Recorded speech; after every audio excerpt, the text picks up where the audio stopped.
Bom dia, moçada! Aqui quem vos fala é o professor Eugênio Bastos, canal Geogênio, a serviço dos alunos que gostam de estudar e passar em concursos.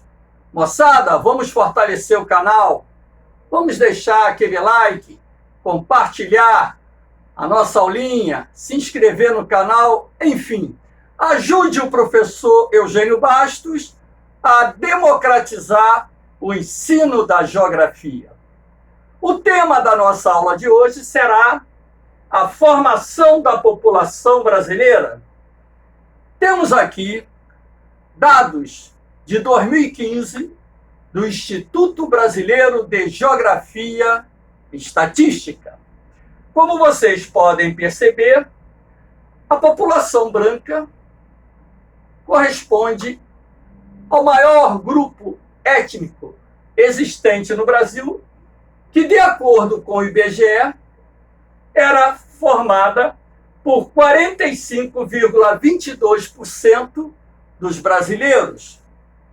Em segundo lugar, com uma diferença mínima, vem a população parda, mestiça, com 45,06%.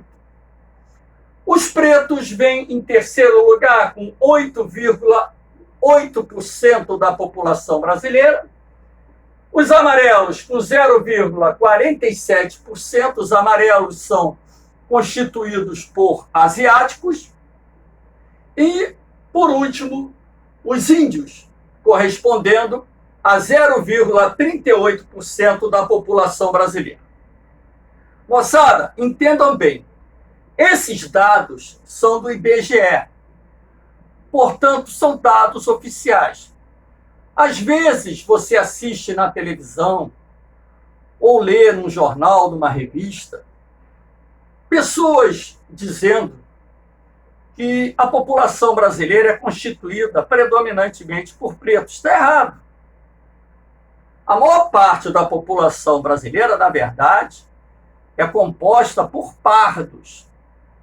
Mas por que os dados saem distorcidos? Não é culpa do IBGE, e sim das pessoas. Por quê? O IBGE, quando faz um levantamento, um censo ou uma pesquisa de amostragem e visita domicílios, o entrevistador chega numa residência e pergunta: quantas pessoas moram na casa? 6. Qual é a cor das pessoas? Aí o entrevistado diz: branca. O que ele vai colocar lá na pesquisa? Branca. Então, ao tabular o resultado da pesquisa, o IBGE estará divulgando os dados que foram apurados. Não estará aumentando, alterando nada. Muitas pessoas também, quando registram os seus filhos, registram de forma inadequada. Nem toda pessoa de pele branca é branca, nem toda pessoa de pele preta é preta. Como assim, professor? Existem mestiços de pele branca, existem mestiços de pele preta. Recentemente, há cerca de 2 anos atrás, eu estava dando aula numa turma preparatória para o Colégio Naval, sobre a formação da população brasileira. Um aluno levantou o dedo e disse: professor, os meus avós, um é preto e o outro é branco. O garoto era branco, daqueles brancos, quase cor de neve. E eu perguntei a ele: você já viu sua certidão de nascimento? Ele já.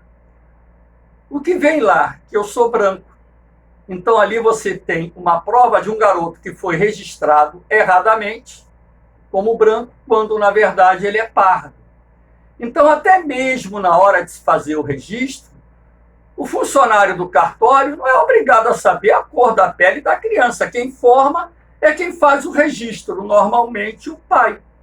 Então, esses dados saem equivocados, até mesmo porque muitas famílias desconhecem o tronco genealógico. Então, não sabem a origem dos seus antepassados, bisavó, tataravó e por aí vai. Razão pela qual o que vale para concurso são os dados oficiais do IBGE. Fique atento, hein? Vamos lá, dar continuidade à nossa aula. Aqui nós temos os pardos. Pardo ou mestiço é aquele grupo que resulta do cruzamento de dois ou mais grupos étnicos. Os três grupos principais estão aqui citados. O branco com preto, que dá origem ao mulato. O mulato ele pode ter pele branca, pode ter pele preta, pode ter pele marrom. Então, o que determina a pessoa ser mulata é o cruzamento que houve na família, entre pais, avós, o que seja. Os mulatos predominam no território brasileiro, estão concentrados normalmente no Nordeste e Sudeste, as duas regiões geográficas que receberam maior número de pretos procedentes do continente africano. Aqui nós temos o cruzamento do branco com o índio, que dá origem ao caboclo, que também pode ser chamado de mameluco. O caboclo é muito comum lá na Amazônia, no sertão nordestino, na região centro-oeste. Na Amazônia você tem um percentual maior, por quê? Na Amazônia é onde se concentra na atualidade a maior parte da população indígena do Brasil. E do cruzamento do índio com o preto saiu o cafuso, também chamado de caboré, curiboca, taioca. O cafuso ele está presente no Maranhão e Mato Grosso, são os dois estados com maior concentração de cafusos. Esses, portanto, são os principais grupos pardos existentes no Brasil. Professor, e se existir mais de 2 grupos étnicos no cruzamento? Aí se chama Jussara, que normalmente não aparece citado porque está dentro do grupo pardo. Vamos falar dos pretos, que compõem cerca de 8,8% da população brasileira. Os pretos, até o início do século XX, correspondiam à maior parte da população brasileira. Os pretos são procedentes de 2 áreas principais e oriundos de 2 importantes grupos, os bantus, que vivem aqui na região central do continente africano, sobretudo em Angola. Aliás, Angola foi uma das colônias portuguesas existentes no continente africano. Esses negros de origem banto se concentraram na Bahia. Por curiosidade, a cidade de Salvador é a capital brasileira que tem maior percentual da população constituída por pretos. E nós temos os sudaneses, procedentes de vários países localizados aqui na região do Golfo da Guiné, como, por exemplo, a Nigéria. Os sudaneses vieram para o Rio de Janeiro, São Paulo, Minas Gerais, Pernambuco, Maranhão, Alagoas, Sergipe, Paraíba. Então, os sudaneses, procedentes dos países localizados na região do Golfo da Guiné, correspondem a um outro grupo de pretos que vieram para o Brasil através de uma migração forçada a trabalhar como escravos. Os pretos deram uma grande contribuição, não só na questão do vocabulário, alimentação, religião, umbanda, o candomblé, músicas, instrumentos musicais, enfim, dança, a própria capoeira, que era uma dança e que acabou se transformando numa arte marcial, foi uma herança deixada pelos pretos em nosso país. Aqui nós temos alguns dados a respeito da comparação entre pretos e brancos, que são importantes serem analisados. Por exemplo, cargos gerenciais em empresas. 68,6% dos cargos ocupados por brancos. 29,9% ocupados por pretos ou pardos. Então, se você somar a população preta com a parda, ela fica bem maior do que a população branca. Mas por que essa diferença? Envolve a questão da escolaridade e, em alguns casos, envolve a questão do preconceito indutivo. A verdade tem que ser dita. Aqui nós temos taxa composta de subutilização da mão de obra. Branca, 18,8%. Preta ou parda, 29%. Ou seja, a subutilização da força de trabalho é maior entre pretos e pardos quando comparados com os brancos. Aqui você tem taxa composta de subutilização segundo o nível de instrução. Então, aqui você tem sem instrução ou fundamental incompleto. Repare que essa taxa é maior entre pretos, 32,9%, pretos e pardos, 22,4% entre brancos. Fundamental completo ou médio incompleto é maior entre pretos e pardos, 35,8%, 26% com brancos. Médio completo ou superior incompleto entre pretos e pardos, 26,6%, entre brancos, 19,1%. E superior completo ou mais.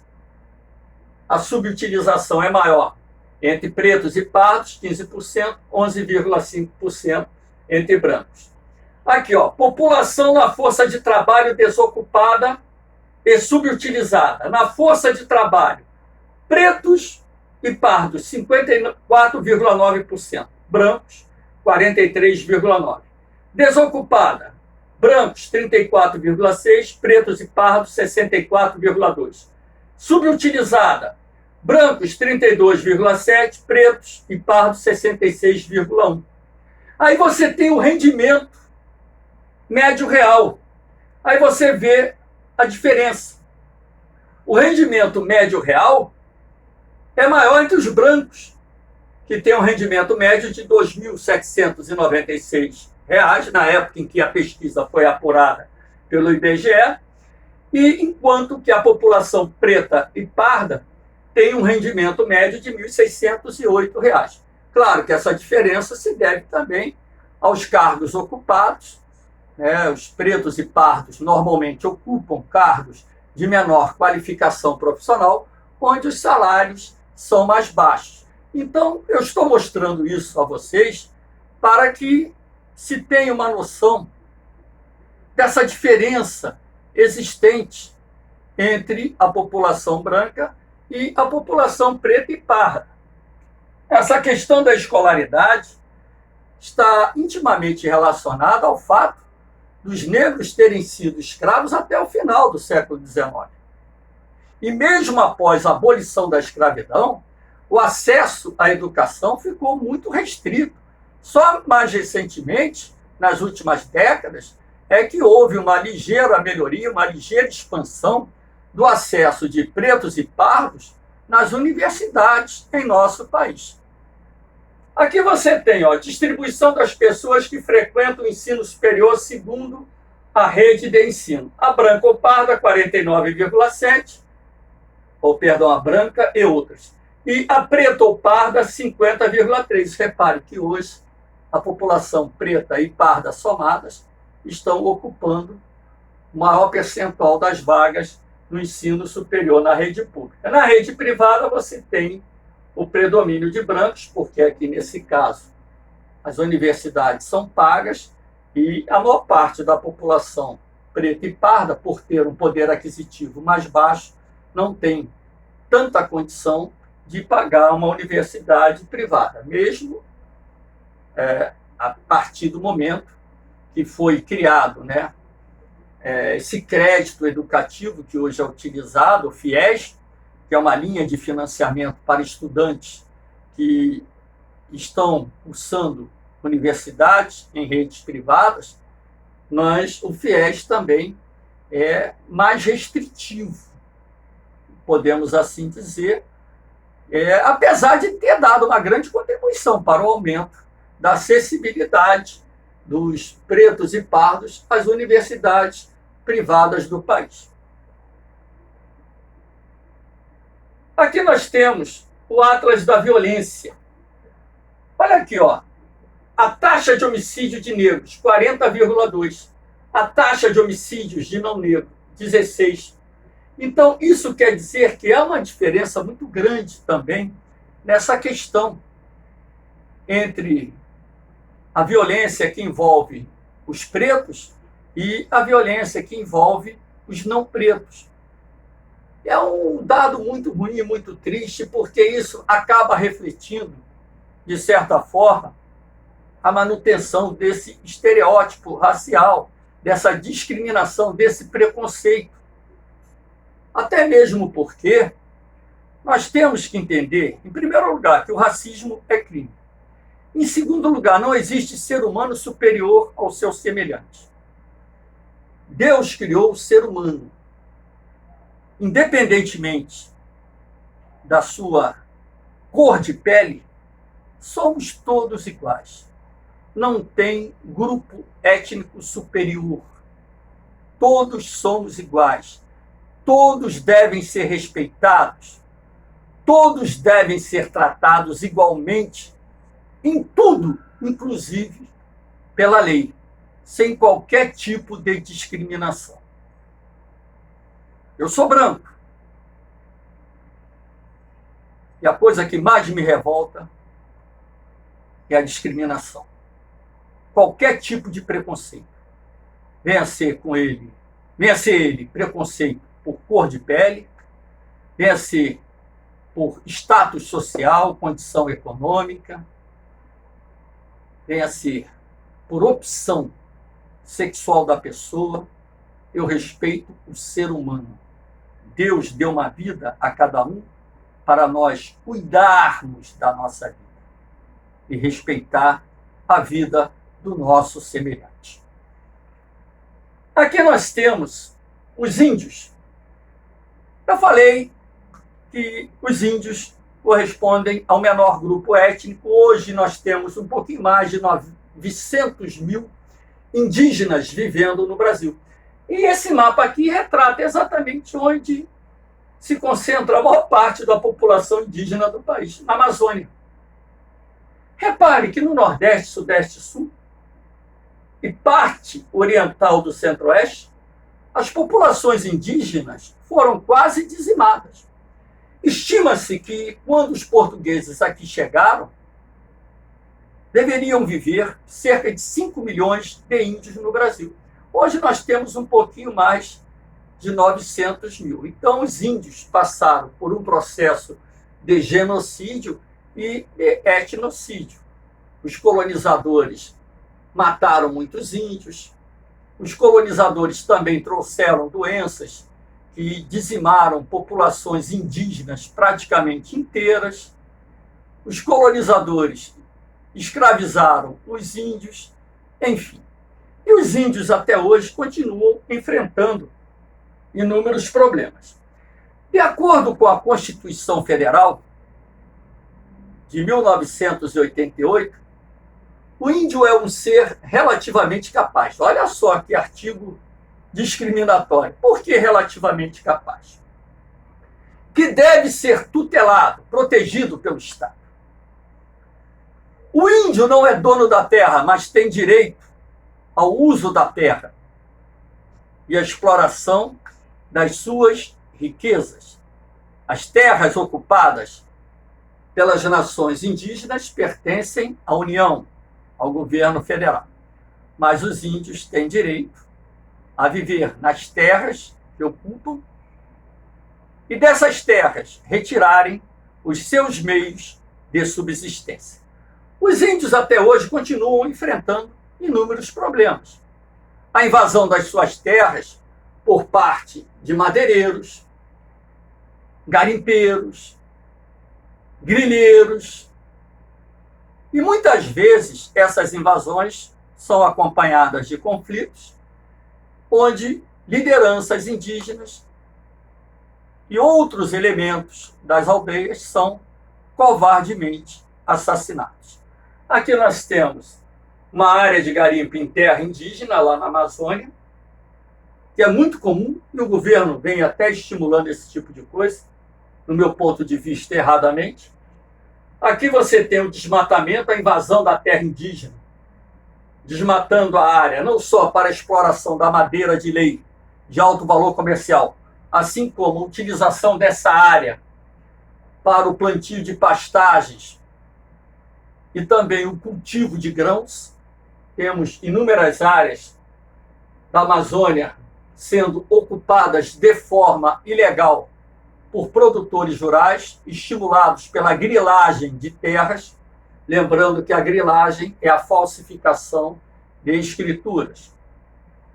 Nós temos aqui um gráfico mostrando a vocês as mortes de índios e mortes de lideranças indígenas de 2009 até 2019. Então, todo ano você tem elementos indígenas sendo assassinados em conflitos travados com garimpeiros, madeireiros e produtores rurais. Uma realidade muito triste. A FUNAI é o órgão responsável em proteger as nações indígenas e assistir as nações indígenas para atender às suas demandas. Apesar de sabermos também que, às vezes, a FUNAI deixa a desejar na resolução de alguns problemas enfrentados pelos índios. Muitas nações indígenas ainda lutam até hoje pela demarcação das suas terras e a criação das reservas. Ainda temos algumas centenas de nações indígenas cuja situação da terra não foi regularizada em nosso país. Temos aqui, uma reserva indígena, que é a reserva Raposa Serra do Sol. Vou dar um exemplo, tá? Não é a única. Localizada no estado de Roraima, essa reserva ela está numa área de fronteira. Ela, portanto, se encontra em área de fronteira. Reservas indígenas em áreas de fronteira não são livres da presença das Forças Armadas. O Exército é que toma conta dessas fronteiras. A grande preocupação do Exército brasileiro é justamente essa criação de reservas indígenas em áreas de fronteira, onde a influência internacional poderia, de certa forma, criar algum tipo de problema para a integridade territorial do país. Sabemos que há interesses enormes, sobretudo na Amazônia, em função das suas riquezas minerais, em função da sua biodiversidade, a presença de inúmeras plantas com propriedades medicinais. Sabemos, portanto, que cientistas, muitas vezes disfarçados de missões religiosas, entram nessas reservas para obter o conhecimento indígena, levando, portanto, produtos da flora brasileira, pesquisando os princípios ativos desses produtos, transformando-os em medicamentos industrializados, patenteando esses produtos que, na verdade, provêm de um conhecimento nativo dos povos indígenas existentes em nosso país. Então, mesmo em áreas de fronteira, existe uma faixa que é protegida pelo Exército Brasileiro exatamente para restringir a presença de estrangeiros nessas comunidades indígenas. Moçada, espero que tenham gostado da aula. Dê aquele like, compartilhe o vídeo, se inscreva no canal, porque o canal GeoGênio está a serviço dos alunos que gostam de estudar e passar em concursos. Vamos ajudar a democratizar o ensino da geografia. Um forte abraço, um beijo no coração. Eu vou, mas eu volto. Fui!